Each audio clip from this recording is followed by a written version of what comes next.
All right. Good morning, everyone. I hope you enjoyed the workshop yesterday.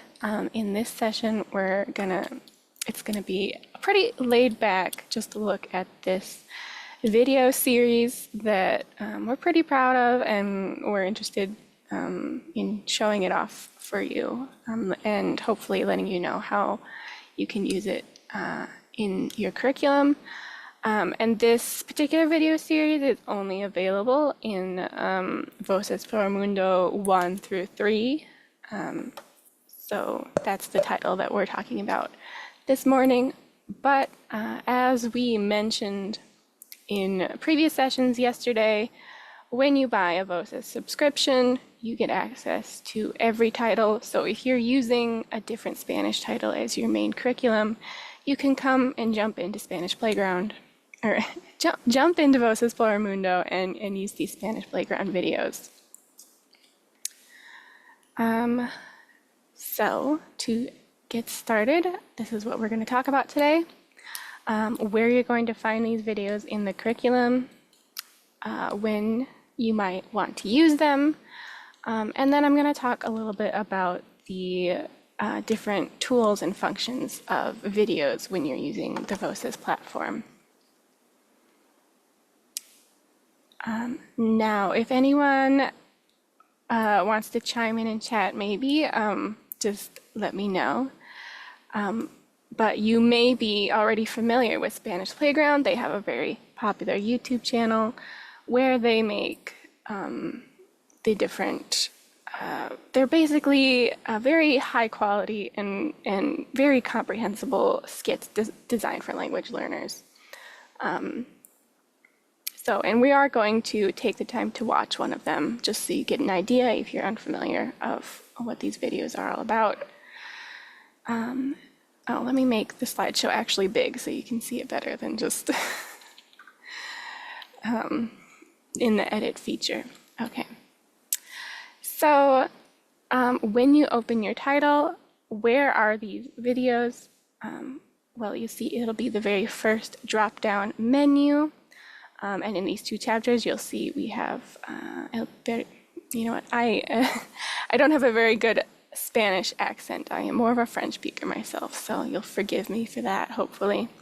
But in either case here, so this one is more of a vocabulary-focused video, and this one over here connects back to one of the grammar topics of the chapter.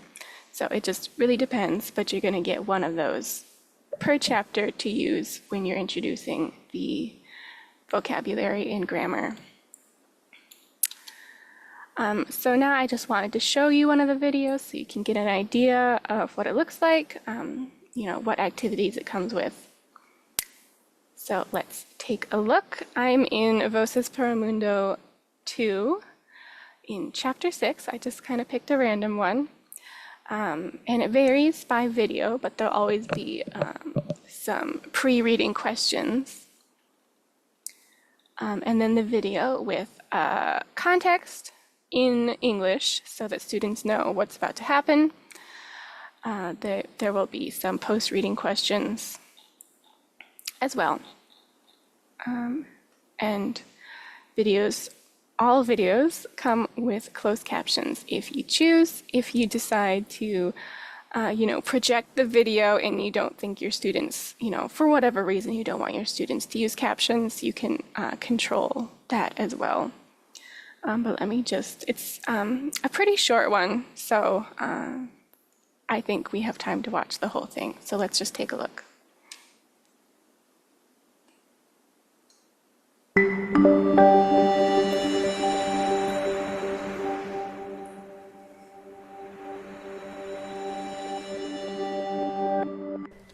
Hola. Hola, les vamos a platicar qué hicimos este fin de semana. Juan, platícanos, ¿qué hiciste el viernes? El viernes fui a ver una película al cine y nada más. ¿Te gustó la película? No mucho, ¿No? me quedé dormido. ¿Y tú? ¿Qué hiciste el viernes? El viernes preparé la cena para toda mi familia. ¿Y qué tal estuvo? Estuvo muy bien. Les gustó mucho mi cena. Qué rico. El sábado me levanté temprano para sacar a pasear a mi perro. Después, por la tarde, fui a comer a mi restaurante favorito con mis amigos. Y en la noche nos fuimos a una fiesta. ¿Bailaste mucho? Sí, me divertí bastante. ¿Y tú?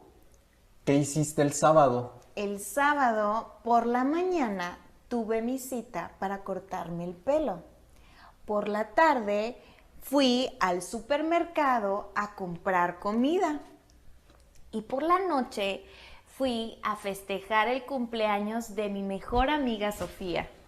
¿Cuántos años cumplió? Cumplió 26 años. ¡Qué bien! ¿Y el domingo? El domingo también me levanté temprano a hacer ejercicio y después estuve en casa viendo series. ¿Y tú? Muy bien. El domingo fui al zoológico con toda mi familia. La pasamos muy bien. Y de todos los animales que viste, ¿cuál fue tu favorito? Mi animal favorito fue el león. Qué divertido estuvo tu fin de semana. El tuyo también. Y tú, cuéntanos qué tal estuvo tu fin de semana. Escribe en los comentarios qué hiciste este fin de semana. Adiós.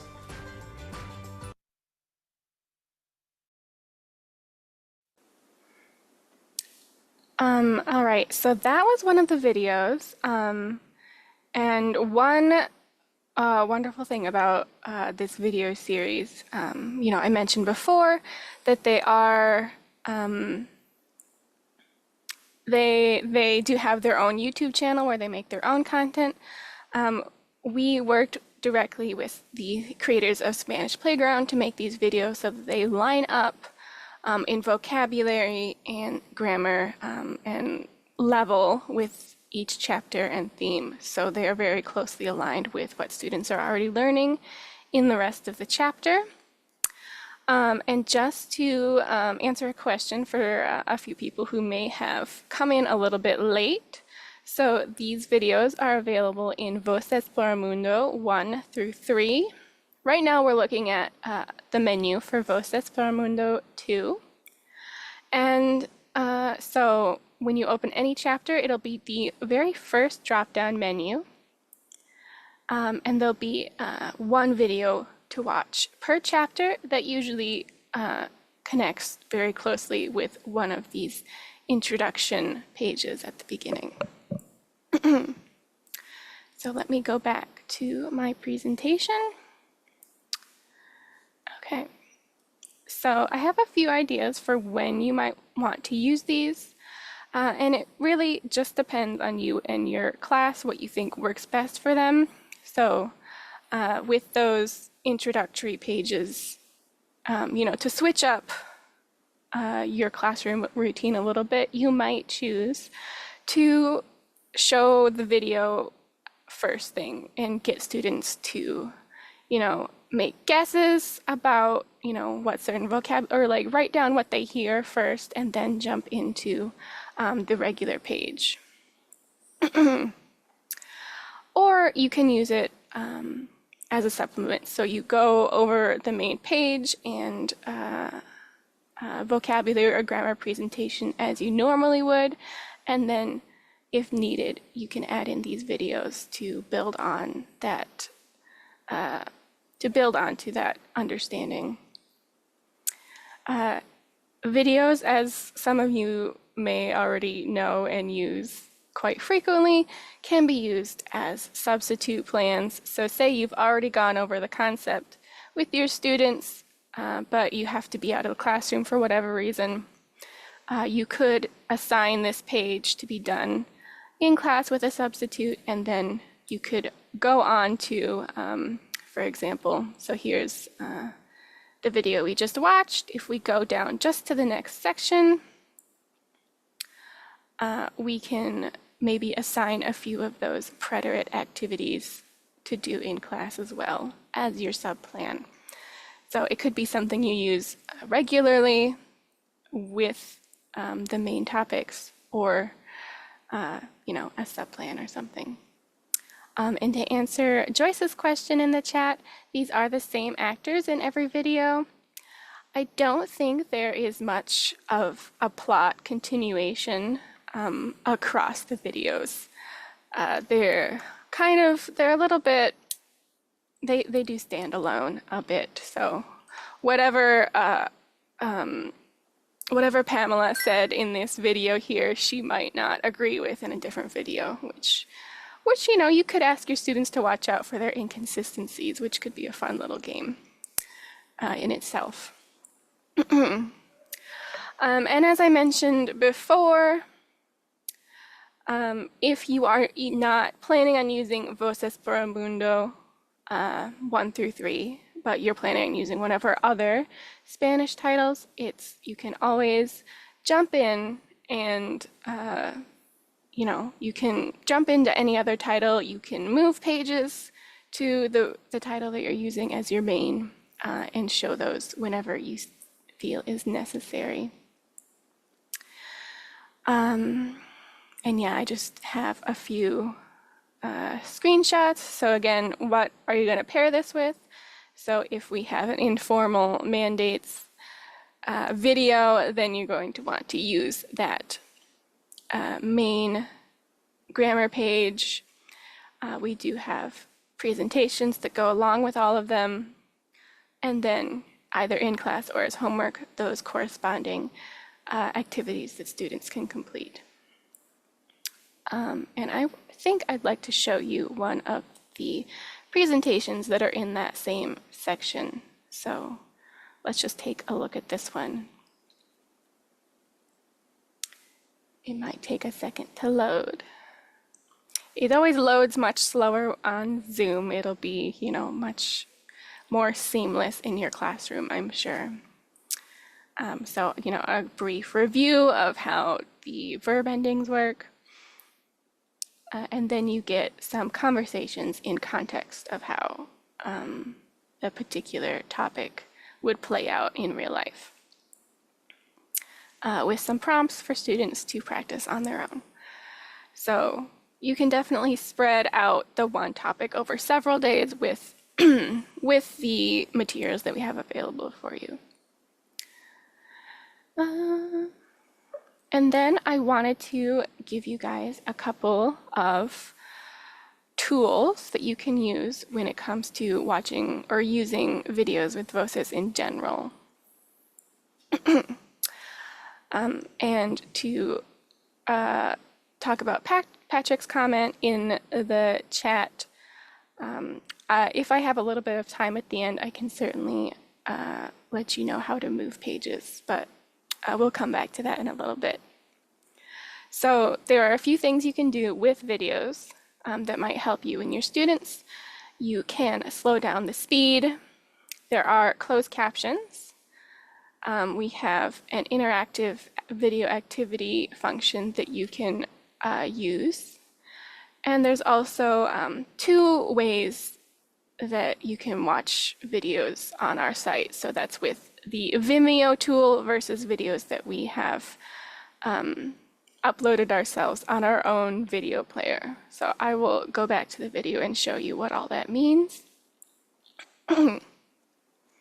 So usually when you first log in and go to a video page, most of the videos you see are going to be hosted on Vimeo, which some of your classes, your schools might, you know, they might restrict using Vimeo, or it might not work very well with your computer. So we do have a second option, which you can access by clicking the message at the bottom of any video. But with the first option with Vimeo, what's really nice is that you do have that option for the closed captions. But on our own Voces videos, with this message at the bottom that I just clicked, Unfortunately, the closed captions are not an option, but you do get the option of changing the speed of the video. So I can just click on play and then click slow speed or extra slow speed. Ta. And then if we skip to the Hola, dialogue, les vamos a platicar qué hicimos este fin de semana. Juan, platícanos, ¿qué hiciste? all right. So you might have just seen then how slowly they were speaking, and then when I clicked on normal speed, it went back to normal. So those are, some of the functions of videos that you might find useful, and I'll show you just briefly where additional video settings are found in your account. You would go up to Account and Settings.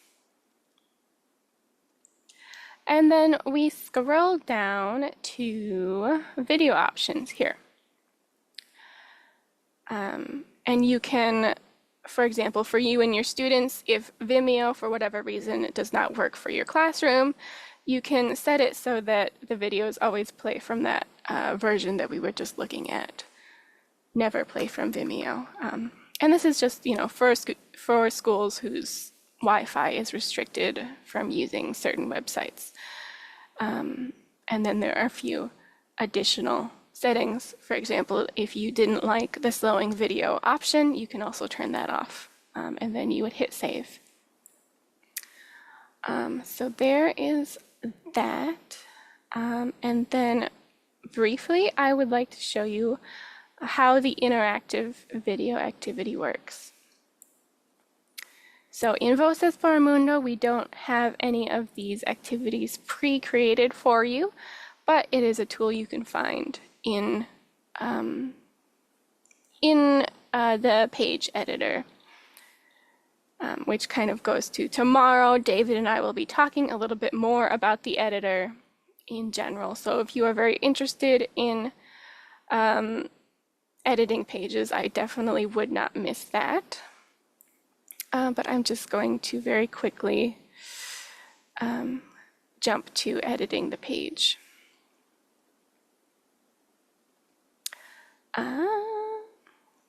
And we'll talk more about this tomorrow. Oh, it's always down here. Okay. So when you're in the editor and you know how to get to this page, you'll be able to choose which video you want to do this with. And I have lost the one that I'm just going to do one of these interview videos. So you'll get whatever video it is that you want. Maybe it's the one that's already on this page. And you can, if you have a Vimeo or YouTube link that you really like using in your class, you can do this yourself as well. But once I hit create, and then it created this last section here, I go down to add questions. And let's say that the person here has just introduced herself. So I might, oh, she's talking. I might decide that I want to add in a short answer question to ask my students, what is this person's name?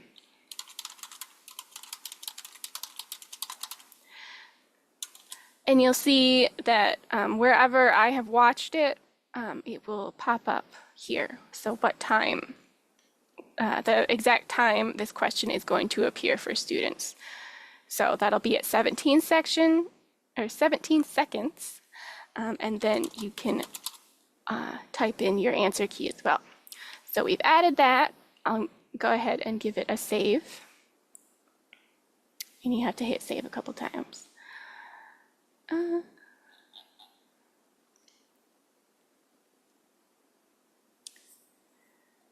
Everything's slower on Zoom, but we'll get that to work.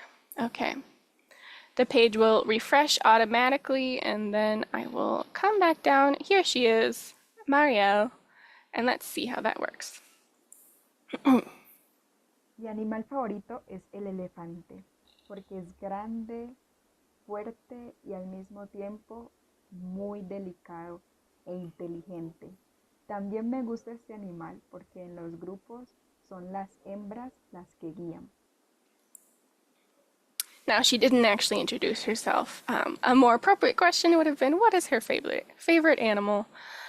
So your students will be able to type in their answer. If they didn't quite understand what she said, then they can go ahead and replay that chunk of audio. If they, get it correct, they can then continue. En mi And if país we had hay added una more gran questions along the diversidad de way, animales. they would En el Amazonas, be por able to ejemplo, se rewatch encuentra la and answer serpiente questions. anaconda. So that is a new feature that we are really happy with. And we hope that you guys get excited about it as well.